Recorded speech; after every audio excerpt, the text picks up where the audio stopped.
Setting up your profile takes just a few easy steps, but this short process is extremely important because it gets your brain actively engaged in setting your goals for the school year.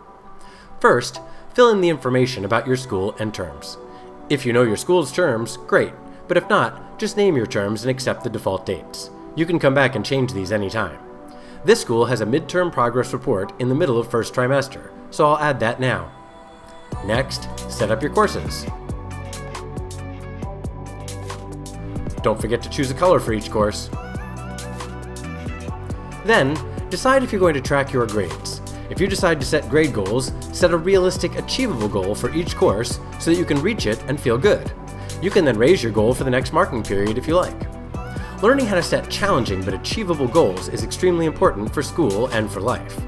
Add in great habits, like those Alta Ipsum helps you build, and success can be yours. Finally, add some notes about specific things you'll do to actually achieve those goals. If you decided not to track your grades, this is where you describe your personal goals for the period. As the school year goes on, come back and write down ideas you have about how you can improve. When you write your ideas down, especially somewhere you can refer to regularly, you are much more likely to be successful.